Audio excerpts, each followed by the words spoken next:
저희가 시편 64편은 전에 했었습니다. 특별히 우리가 언제 했냐면 설날을 맞이해서 이 64편을 했습니다.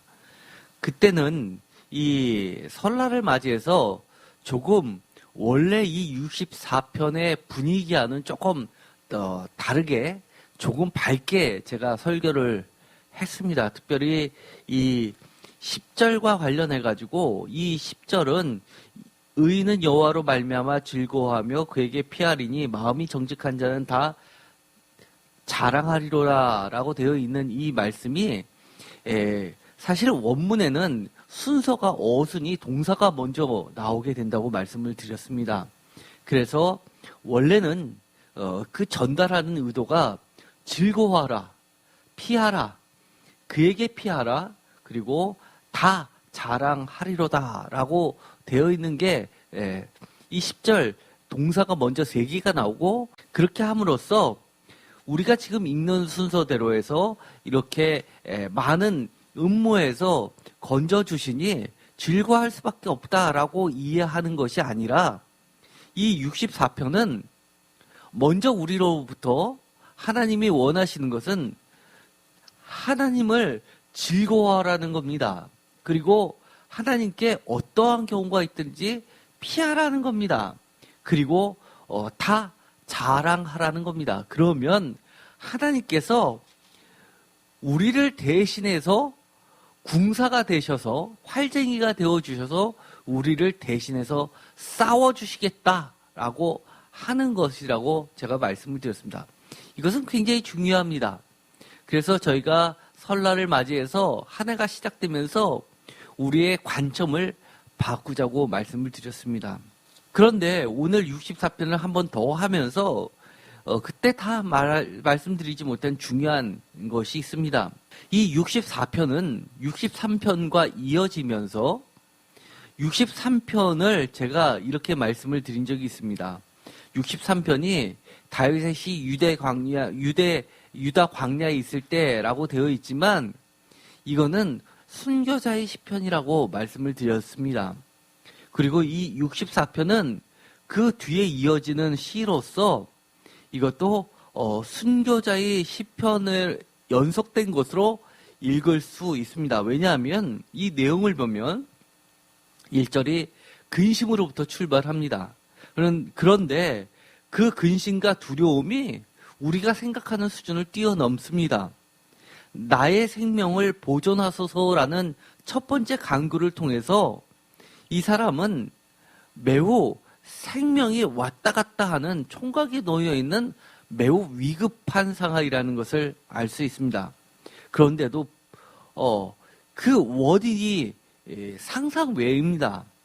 2절에 보면 주는 악을 꾀하는 자들의 음모에서 나를 숨겨주시고 악을 행하는 자들의 소동에서 나를 감추어 주소서라고 해서 이것이 그 대적자가 한 명이 아니라 여러 명으로 구성되어 있다는 것을 알 수 있습니다. 그런데 중요한 단어가 바로 음모라는 겁니다. 이 내용을 보면 나는 노출이 되어 있고 누구나 볼 수 있는데 상대편은 도대체 정말 핵심이 무엇인지 나를 겨누고 있는 그 화살이 출처가 어디인지를 모르게끔 그들은 숨어서 나를 공격해오고 있는 정말 내가 피하기 어려운 상황을 그려내고 있습니다. 그런데 그 무기는 그들의 혀입니다. 자기 혀를 연마하여 화살같이 독한 말로 겨누고라는 걸 통해서 굉장한 비방을 하고 있구나, 굉장히 속상하구나라고 이해한다면 이 시편을 온전히 이해하지 못합니다. 이 내용은 히브리 문화 속에서 이해하면 두세 사람의 증인이 없이는 재판할 수 없다라는 히브리인의 사고를 좀 이해할 필요가 있습니다. 다시 이야기하면 두세 사람이 증인이 나서서 저 사람에 대해서 결정적인 증언으로서도 말로서도 그 사람의 생명을 뺏어갈 수 있다는 것이 전제되고 있습니다. 그래서 우리가 보통 현대에서 말다툼하다가 속상한 정도가 아닙니다. 이것은 재판장이라는 것을 염두에 두고 있다는 겁니다. 그래서 그들은 숨어서 쏘는데 그것도 갑자기 쏘기 때문에 내가 피할 길이 없다는 그런 절박한 상황을 표현하고 있습니다. 한마디로 그들을 표현하고 있는 뚜렷한 표현은 5절에 있는 것처럼 악한 목적을 가지고 있습니다. 그리고 그들의 행태를 보면 하나같이 공통적으로 흐르고 있는 것이 바로 4절의 숨은 곳에서, 그리고 갑자기 5절의 악한 목적으로, 그리고 서로 함께 의논하고 그리고 격려까지 하면서 죄악을 꾸미며 있다는 겁니다. 그런데 그들이 왜 하나님 앞에서 죄인이다, 악인이다 라고 하는 것을 시인은 하나님께 강력히 이야기하고 있는지 우리는 뚜렷이 알 수 있습니다. 사실은 우리가 보기에 각 사람마다 여러 가지 다툼의 현장을 보면 이 사람의 얘기를 들으면 이 사람의 얘기도 어느 정도 일리가 있습니다. 저 사람의 말을 들어보면 저 사람의 말도 어느 정도 일리가 있습니다. 정도의 차이는 있지만 100% 맞는 경우는 사실 거의 없습니다. 서로를 이해하지 못한다는 것뿐만 아니라 사실은 이 기준이 각자의 기준에 놓여 있기 때문입니다. 그런데 여기서 분명히 시인은 하나님께 간구하는 이야기를 들어보면 뚜렷한 기준을 가지고 있습니다. 그들은 분명하게 악인이고 하나님의 원수고 나는 한마디로 말해서 의인이라는 겁니다. 어떻게 이 사람이 의인입니까? 10절에 보면 이렇게 되어 있습니다. 의인은 여호와로 말미암아 즐거워하며 그에게 피하리니 마음이 정직한 자는 다 자랑하리로다 라고 되어 있습니다. 제가 이것도 전에 설교를 하면서 히브리시에서 A, B, A-B, A2-B, B2-는 A, A-A2-는 다 같은 내용이라고 말씀을 드렸습니다. 여기서 보면 의인과 그에게 피하는 자와 마음이 정직한 자는 다 같은 의미입니다. 그런데 이 사람이 마음이 얼마나 정직한지 의인인지는 잘 모르겠지만 분명한 것은 여호와께 피하고 있는 자라는 사실은 분명합니다. 그래서 이 사람은 자신이 뭐라고 이야기하는 거나 똑같냐면 하나님 저는 의인입니다 라고 이야기하는 겁니다. 반대로 저들은 악인입니다 라고 이야기합니다. 그 기준이 뭡니까? 철저하게 하나님입니다. 여기서 보면 이렇게 되어 있습니다. 그들의 죄악의 본질을 나타내는 말, 어쩌면 이것은 오늘날 우리들에게도 적용되는 말입니다. 굉장히 인격적이고 굉장히 누가 보더라도 직분을 가지고 있고 그 다음에 사회에서의 위치도 가지고 있고 그리고 매우 덕스러운 사람처럼 보이고 의로운 사람처럼 보일지 모르지만 이 기준에서 판단해 보면 악인이 될 수 있습니다. 한번 다 같이 그 구절을 찾아서 읽어볼까요? 5절을 다 같이 하반절을 다 같이 읽겠습니다. 그들이 하는 말이 나옵니다. 다 같이 읽겠습니다. 누가 우리를 보리오 하며 우리를 본다. 누가 우리를 본냐라고 자신 있게 이야기하는 그들, 이 누가에는 누가 포함이 되어 있는 겁니까? 하나님도 포함되어 있다는 겁니다. 그래서 악인이라는 겁니다. 하나님을 심중에도 두지 않는 사람들, 한마디로 그들이 사회에서는 높은 자리를 차지하고 있을진 몰라도 또 누가 보더라도 인격적이고 누가 보더라도 선으로 포장되고 대의 명분이 있다 하더라도 그들의 심중에 하나님이 없다면 그것은 100% 악인입니다. 여기서 보면 이 시인이 이야기하고 있습니다. 바로 6절입니다. 다 같이 읽겠습니다. 그들은 죄악을 꾸며 이르기를 우리가 묘책을 찾았다 하나니 각 사람의 속뜻과 마음이 깊도다. 이게 무슨 말입니까? 각 사람의 속뜻과 마음이 깊도다. 제가 전에 말씀을 드렸죠. 표준세 번역은 이렇게 번역합니다. 사람의 속마음은 참으로 알 수 없습니다. 각 사람의 속뜻과 마음이 깊도다. 한국적 사고로는 굉장히 뭡니까? 속이 깊은 사람, 인자한 사람 이런 뜻일지는 모르지만 히브리 원어로는 이것이 각 사람의 속뜻과 마음이 깊도다라는 표현은 그 사람은 알 수 없다는 겁니다. 사람의 속은 음흉해서 알 수 없다는 겁니다. 그들은 혼자가 아니라 여러 사람이 한 사람을 공격하고 있습니다. 그때 이 시인은 오로지 하나님께만 피하고 있습니다. 그러면서 여호와로 말미암아 즐거워하고 여호와께 피하고 사람을 쫓아가고 도움을 구하고 아니면 관계를 좋게 하는 것보다 하나님께 모든 것을 맡깁니다. 그리고 그 결과를 기다립니다. 그 결과는 어떻게 끝내실 거를 알고 있냐면 하나님께서 8절에 그들의 혀가 그들을 해하는 것으로 끝내주십니다. 그래서 그들을 보는 자가 다 머리를 흔듭니다. 모든 사람이 두려워합니다. 그러면서 하나님의 일을 선포합니다. 그리고 하나님의 행하심을 깊이 생각할 수밖에 없게 만든다는 겁니다. 이것이 정말 우리가 다시 한번 우리 인생에서 우리 자신을 맞춰야 될 중요한 사건입니다. 어떤 분들은 이런 상황이 또 있을까라고 생각합니다. 우리하고는 관계없는 이야기인 것 같습니다. 그러나 그렇지 않습니다.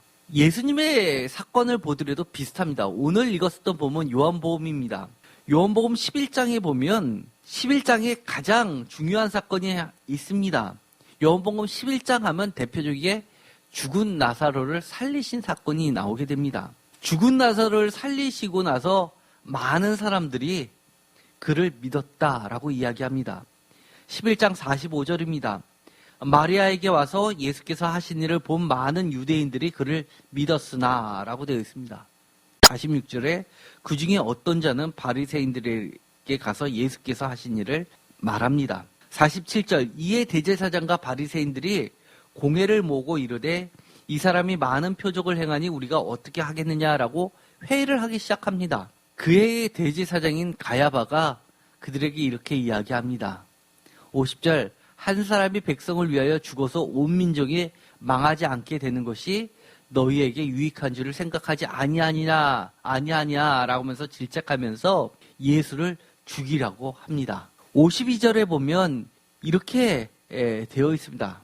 또 민족만 위할 뿐 아니라 흩어진 하나님의 자녀를 모아 하나가 되게 하기 위하여 죽으실 것을 미리 말함이더라. 53절 이날부터는 그들이 예수를 죽이려고 모의하니 라고 하면서 50절에도 죽어서 51절에도 죽으실 것을 53절에도 죽이려고 라고 해서 뚜렷하게 예수를 죽이려는 음모를 꾸밉니다. 그러나 이 사건을 통해서 우리는 시편 64편을 다시 한번 생각하게 만듭니다.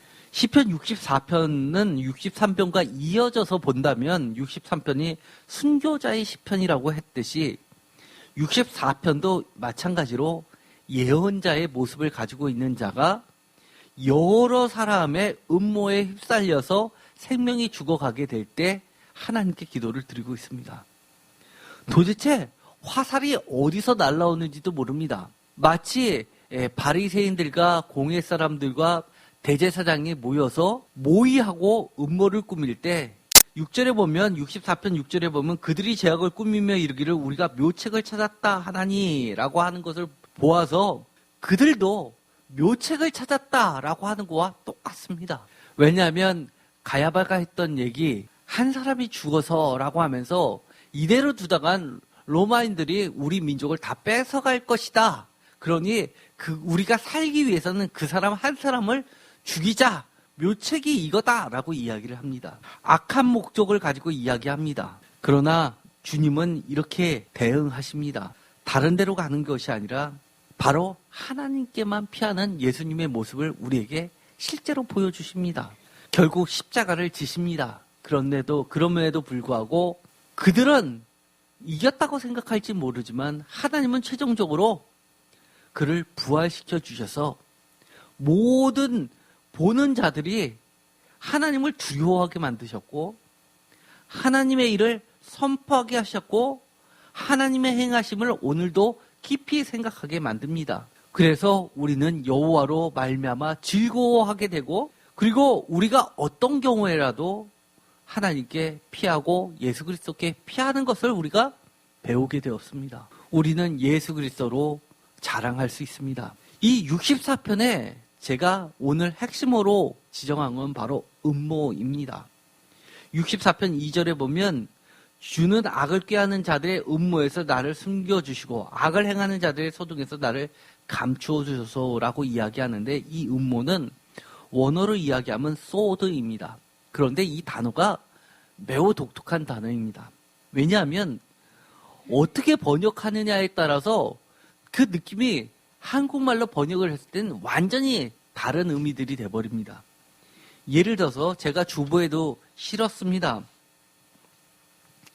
시편 25편 14절에는 이렇게 되어 있습니다. 여호와의 친밀하심이 그를 경외하는 자들에게 있으며 그의 언약을 그들에게 보이시리로다. 여기서 여호와의 친밀하심이 원어로는 소드입니다. 64편 2절에 주는 악을 꾀하는 자들의 음모에서 나를 숨겨주시고 해서 이 소드는 바로 음모인데, 이 소드는 한마디로 얘기해서 영어로 이야기하면 secret, 비밀, 또는 컴퍼니, 동료나 자기들의 모임, 펠로우십이 뭡니까? 친한 사람들끼리 나누는 교제입니다. 친밀함입니다. 카운슬, 회의, 위원회 같은 것들 이야기합니다. 그래서 여호와의 친밀하심이 그를 경외하는 자들에게 있으며 그의 언약을 그들에게 보이시리로다. 이 이야기는 여호와의 소드는 어느 정도로 친하냐 하면, 친한 친구에게만 우리가 비밀을 이야기하면서 이거 비밀이야 라고 이야기할 때 이미 그 둘 사이는 다른 사람이 침범할 수 없는 매우 가까운 언약의 관계가 형성이 됩니다. 그래서 그 비밀이야 했던 사람을 다른 사람에게 누설하면 그 우정은 깨지게끔 되어 있습니다. 그래서 여호와의 친밀하심은 모든 사람한테 개방시키는 것이 아니라 정말 하나님이 택하시고 살아가시는 자들에게만 허락되어 있는 매우 가까운 친밀한 그리고 은밀한 하나님의 특별한 관계입니다. 시편 111편 1절 다 같이 읽겠습니다. 할렐루야, 내가 정직한 자들의 모임과 회중 가운데서 전심으로 여호와께 감사하리로다. 여기서 정직한 자들의 모임할 때도 원어는 바로 소드입니다. 모임, 다른 사람들이 낄 수 없는 하나님의 모임에만 낄 수 있는 그런 자들을 이야기합니다. 주님께서 이 성전에서 장사하는 사람들을 상을 엎으시는 것, 그것은 무엇입니까? 여호와의 친밀하심이 있는 정직한 자들의 모임에서 그렇지 않은 자들을 내쫓는 행위들입니다. 여기서 그런 단어가 64편 2절에서는 어떻게 적용되냐면 자기네들끼리 음모를 꾸미는 데 사용합니다. 그 친밀한, 그들만의 친밀함에는 누가 없습니까? 다 있는데 하나님이 없는 겁니다. 하나님이 없다는 것은 하나님과 가까운 자들도 없다는 이야기입니다. 하나님께서 하나님의 친밀하심으로 악인들의 그 친밀함을 대신 싸워주시는 겁니다. 전사가 되어주십니다. 워리어가 되어주십니다. 우리가 인생을 살다 보면 이런 일이 많이 있습니다. 사탄이 우리를 공격해 오는데 우리는 도대체 어디서 공격해 오는지 알 수 없습니다.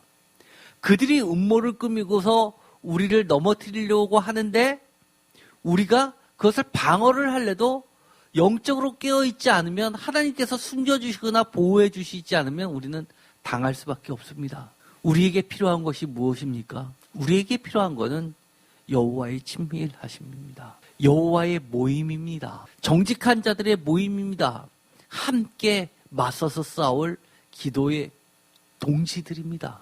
주님께서는 우리의 연약함을 그대로 보여주셨습니다. 그들이 힘을 다해서 공격을 하면 상대방을 죽일 수도 있습니다.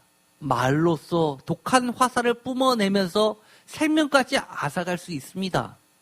그러나 주님은 그것을 다 받으셔서 우리 눈에 보일 때는 실패한 것 같지만 죽음을 극복하시고 이기셨습니다. 그렇다는 이야기는 하나님의 친밀하심 속에 있는 우리들은 앞으로는 결코 그들의 음모에 의해서 죽지 않는다는 것을 보여주고 있는 겁니다. 우리가 인생을 살 때 성경은 우리에게 이렇게 이야기합니다. 악한 자들과 좋은 관계를 유지해서 문제를, 난관을 해결하라고 이야기하지 않습니다. 오로지 하나님을 찾으라고 이야기합니다. 하나님께 피하라고 이야기합니다. 하나님 때문에 하나님을 말미암아 여호와로 말미암아 즐거워하라고 합니다. 왜냐하면 주님이 이미 이겨 놓으셨기 때문입니다. 오늘 이 말씀을 통해서 우리가 앞으로 인생을 어떻게 살지 오늘 결정하는 시간들이 되었으면 좋겠습니다. 예수님을 공격했던 저 무리들은 소위 말해서 이 세상에서 잘 나가는 사람들입니다. 대제사장도 포함되어 있습니다. 하나님을 잘 섬기는 대표자격 최우두머리라고 모든 사람이 인정합니다. 그러나 그들 가운데는 다 갖출진 몰라도 단 하나 하나님이 심중에 없습니다. 우리가 무엇을 쫓아가겠습니까? 적당히 예배드리고 적당히 예수 그리스도를 찬양한다고 하면서도 정말 심중에 여호와를 두려워하는 것이 없는 사람이 된다면 시편은 우리에게 가르쳐주고 있습니다. 그것이 예수 그리스도를 죽인 자들이라고, 악한 자들이라고, 하나님께서 오히려 갑자기 그들을 쏘시는 대적자들이라고 이야기해 줄 뿐입니다. 우리 인생에 갖가지 경우의 수를 만나게 될 것입니다. 그럴 때마다 정말 원인이 무엇인지 아무리 생각해도 보이지 않는다면 우리가 두려움에 빠질 수 있습니다. 그러나 그럴 경우라도, 어떠한 경우에라도 우리가 근심과 두려움 앞에서 하나님께 피하는 자들이 되시기 바랍니다. 그리고 하나님께 즐거워하게 되기를 바랍니다. 그리고 가장 중요한 거, 하나님의 친밀하심에서 벗어나지 않게 되기를 간절히 소망합니다. 기도하고 마치기로 하겠습니다. 하나님 감사합니다. 여호와의 친밀하심이 항상 우리 인생 가운데 있게 하여 주옵소서. 우리들이 대적 가운데 놓여 있다 하더라도 하나님께서 친밀하게 우리에게 그 비밀을 알려주시고 우리를 대신하여 싸워주시옵소서. 주님께서는 이기셨습니다. 우리가 우리의 인생 가운데서 하나님 가운데 숨을 수 있게 하시고 야훼 궁사이시고 전사이신 하나님께만 피할 수 있게 하여 주옵소서. 예수 그리스도의 이름으로 기도드렸습니다. 아멘.